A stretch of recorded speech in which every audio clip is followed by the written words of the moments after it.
لو ظلمتني النهارده، لو ظلمتني كاهلي، هتخرج من الدور الجاي بفضيحه. وما ربك بظلام للعبيد. لو ظلمتني وما كانش فيه فير بلاي، يبقى انت بتظلم نفسك، لانك هتخرج بفضيحه الدور الجاي. بس يا ريت الرساله توصل، وعايز كل الناس تشير الفيديو ده عشان يوصل للناس دي. هيبان كل حاجه، كل حاجه هتبان. السلام عليكم ورحمة الله وبركاته. يا رب الجميع يكون بخير وبصحة وسعادة، وكل سنة وانتم طيبين بمناسبة حلول شهر رمضان الكريم. أعاده الله علينا بالخير واليمن والبركات. اللهم بلغنا رمضان، اللهم بلغنا رمضان، اللهم بلغنا رمضان، واجعله إن شاء الله بإذن الله رمضان سعيد على أمة محمد عليه أفضل الصلاة والسلام. يلا بينا نصلي على النبي كده في الكومنتات، ويلا بينا نبدأ حلقتنا. النادي الاهلي النهارده تفوق على نفسه وعلى القطن الكاميروني باربع اهداف، ولا اروع من كده. عاد النادي الاهلي لشخصيه البطل. مباراه ردت اعتبار النادي الاهلي، حتى يعني بينا وبين نفسنا كده، رغم ان المنافس ضعيف، لكن كنا محتاجين الفوز ده كتير جدا جدا جدا. اولا عشان يعني ايه ندبدب كده ورا المنافس بتاعنا في المجموعه، وهو الهلال. طبعا كلنا عارفين ان صن داونز الجنوب افريقي وصل كده كده اول او تاني المجموعه، يعني خلاص المنافس بتاع النادي الاهلي في المجموعه حاليا هو الهلال السوداني.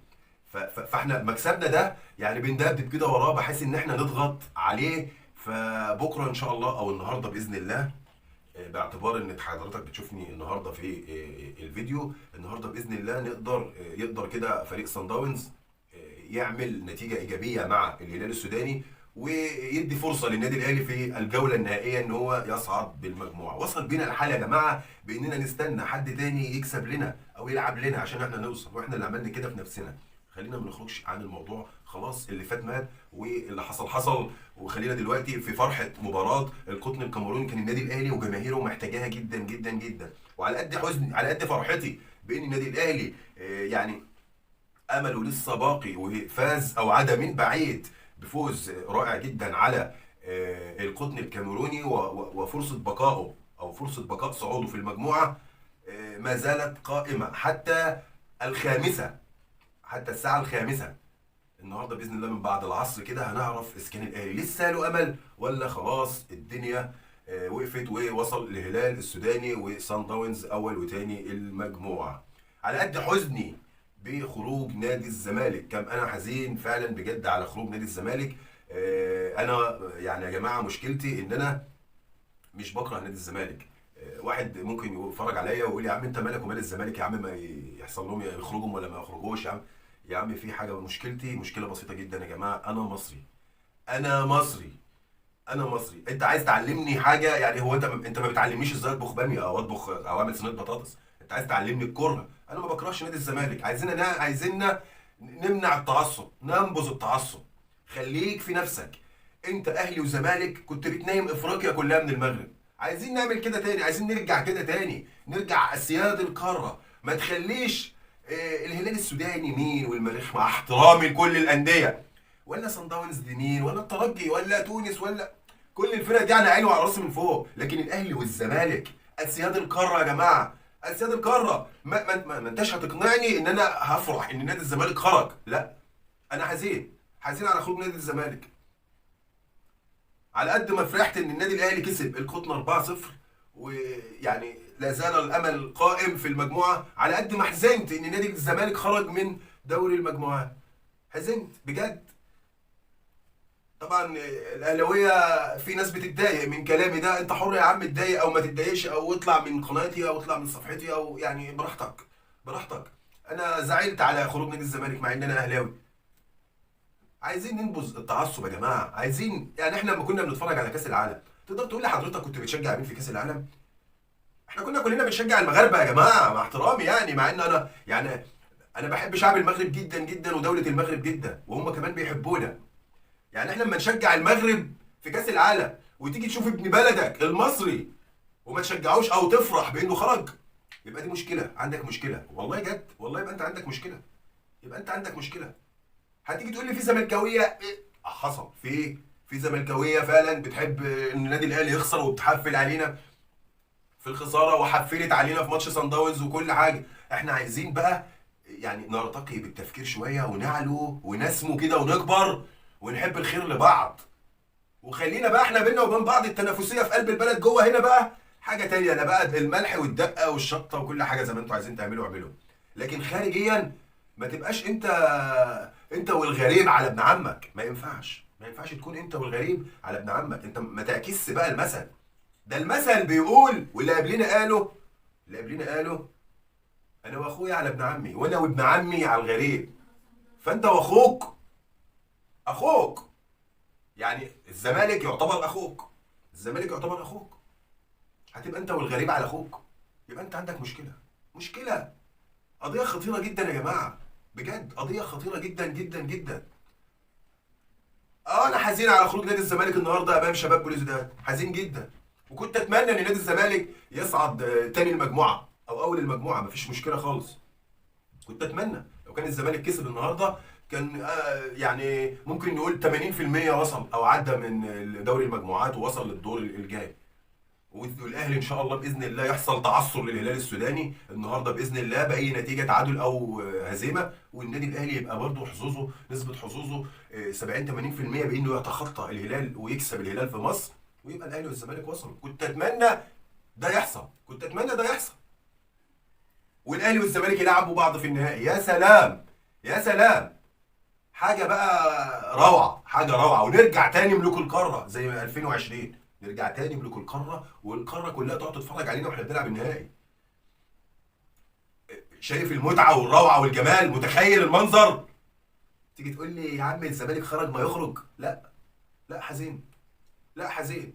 انت عايز تعلمني الكره؟ انا يا عمي ما بكرهش اخويا، انا مش هكره اخويا ابدا. انت حر، انت براحتك انت. اهو انت بتعلمني اعمل شوربه ولا اطبخ باميه؟ حرام عليك يا عم. انا شخصيتي كده، تربيتي كده، انا تربيتي كده. ما اكرهش نادي الزمالك. لما يكون منافس معايا احب الخير للناديه، انما ما اكرهش نادي الزمالك. اكرهه ليه؟ انا حزين على خروج نادي الزمالك النهارده امام شباب بلوزداد. على قد ما فرحت ان النادي الاهلي تخطى القطن الكاميروني كنت متخوف جدا من هذه المباراه، على قد ما حزنت على خروج نادي الزمالك. تعالوا نرجع للنادي الاهلي والاربع اهداف الرائعه اللي حصل بها محمود كهربا على هاتريك. محمود كهربا يا جماعه ده فيه شيء لله بامانه. محمود كهربا يعني كل ما يفرض او ينزل ياخد فرصه من اول المباراه بيعمل حاجه. بيقول لنا انا اهو، بيقول لنا انا يعني بيثبت نفسه في الملعب، بيقول لجميع الدنيا انا اهو، انا موجود، اعتمدوا على ربنا ثم عليا. الراجل في منطقه الجزاء يا جماعه ملوش حل، بيكلفت اي خط دفاع، بيكلفته كده. تيجي تبص تلاقي محمود كهربا لوحده. ما تسالنيش ازاي، هي طبخه كده بيعملها هو كهربا كراس حربه في منطقه الجزاء، تيجي تبص تلاقيه لوحده، لوحده، وبيجبر المهاجم اللي معاه ان هو يديها له لان هو في موقع افضل منه. وده اللي حصل النهارده في الثلاث تجوان اللي جابهم كهربا. يعني قفشه ما تعرفش بيشوط ولا بيعرض، كهربا كان جنب العارضه لوحده حطها بسهوله. الجون الثاني برضه بيرستاو لعبها له بالعرض هو، مع ان بيرستاو كان ممكن يحطها، لكن محمود كهربا كان في موقع افضل من بيرستاو بسهوله جدا. والهدف الثالث برضه هكذا. فمحمود كهربا ده يا جماعه في شيء لله، في شيء لله. الراجل ده فعلا اتظلم في قضيه نادي الزمالك، لان ده اللي بيحصل قدامنا. النتيجه بتقول ان الراجل ده بركه، كل لما بينزل بيفتح وراه يجيب لنا هدفين، يجيب لنا ثلاثه. ده هو هداف افريقيا دلوقتي، هداف النادي الاهلي في افريقيا. يعني الراجل لعب يعني ممكن نقول 50 60 دقيقه، لعب ساعه جاب ثلاث اجوال. هات لي لاعب في افريقيا كلها في انديه افريقيا جاب ثلاث اجوال في ساعه، يعني حاجه يعني ما بتحصلش كتير. فالراجل ده في شيء لله بامانه، يعني في شيء لله. وبيرسي تاو بيعود للتألق من جديد، بيفكرنا كده بايام ما كان بيرسي تاو كده في جنوب افريقيا في سان داونز، والراجل كان متألق جدا جدا مع سان داونز. بيرجع النهارده والماتش اللي فات برضه بيقول لكولر لو سمحت ما تعديش تاني دكه، لو سمحت. هو بيقول له كده، هو ما ينفعش فعلا بيرسيتاو يلعب راس حربه ولا يقعد على الدكه ولا يلعب جناح شمال. هو مكانه هنا جناح يمين، زي ما كان كمان في سان داونز جناح يمين. الراجل بيجيد الحته دي جدا، واحرز هدف في فريقه الاسبق سان داونز، واحرز هدف النهارده رائع جدا، وعمل هدف لكهربا، يعني الراجل ده بيقول كده لمارسيل كولر ما عادش تعدي تاني، وبيقول النادي الاهلي جدد لي. هو كده بعد ما كان إن النادي الاهلي مقرر ان بيرسي تاو يسيب النادي الاهلي، لا خلاص بعد الماتشين دول صدقوني يعني بنسبه كبيره جدا بيرسي تاو باقي في النادي الاهلي. قدم اوراق اعتماده خلاص يا بيه. لعيبه كتير جدا النهارده كانت في احسن حالاتها، لعيبه كتير جدا. وده اللي خلى الاهلي يكسب باريحيه يا جماعه. الاهلي نازل عايز يكسب، الاهلي نازل عايز يكسب، وده اللي بلنا كمشاهدين من اول دقيقه، من ساعه ما ضغطوا وابو قفشه راح كده وشاط الكوره طلعت فوق العارضه، بس من ساعتها وانا خلاص قلت الاهلي ما دام عايز يكسب هيكسب.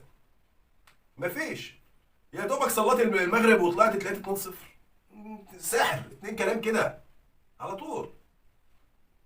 فهو ده النادي الاهلي، هو ده النادي الاهلي. شخصيه النادي الاهلي رجعت تاني. اي نعم موقفنا مش على قد كده، يعني مستنيين فرقه تكسب لنا عشان احنا نوصل، لكن لسه الامل باقي، لسه الامل باقي. مستنيين الفرب ليه؟ مستنيين اللعب النظيف. ان شاء الله النهارده صن داونز تلعب ماتش جامد زي ما بتلعب. احنا مش عايزين منكم اكتر من كده، العبوا زي ما بتلعبوا، زي ما لعبتونا في مصر وفي جنوب افريقيا العبوا بس. شكرا، مش عايزين منك اكتر من كده يا بيه. تطلع اول مجموعه، تطلع تاني مجموعه، العب للمكسب. ما بقولكش اقف قدام الجول ودافع عن الجول واطلع تعادل، لا، العب للمكسب. وبيني وبينك ربنا، بيني وبينك ربنا، بس كده. وربنا وما ربك بظلام للعبيد. لو ظلمتني، لو ظلمتني صدقني يبقى انت بتظلم نفسك. مش هتطول، مش هتطول، وهتخرج من الدور اللي جاي على طول. بقولها تاني، كلامي لفريق سان داونز، رئيس ومدير فني ولاعبين وجهاز اداري وكله. لو ظلمتني النهارده، لو ظلمتني كاهلي هتخرج من الدور الجاي بفضيحه. وما ربك بظلام للعبيد. لو ظلمتني وما كانش فيه فير بلاي يبقى انت بتظلم نفسك، لانك هتخرج بفضيحه الدور الجاي. بس يا ريت الرساله توصل، وعايز كل الناس تشير الفيديو ده عشان يوصل للناس دي. هيبان كل حاجه، كل حاجه هتبان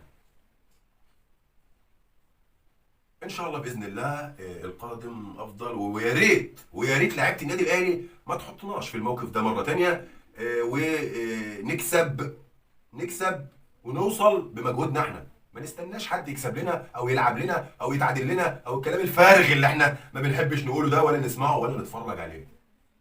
احنا اكبر من اننا نستنى حد يكسب لنا او يتعادل لنا، ولا ايه؟ السلام عليكم.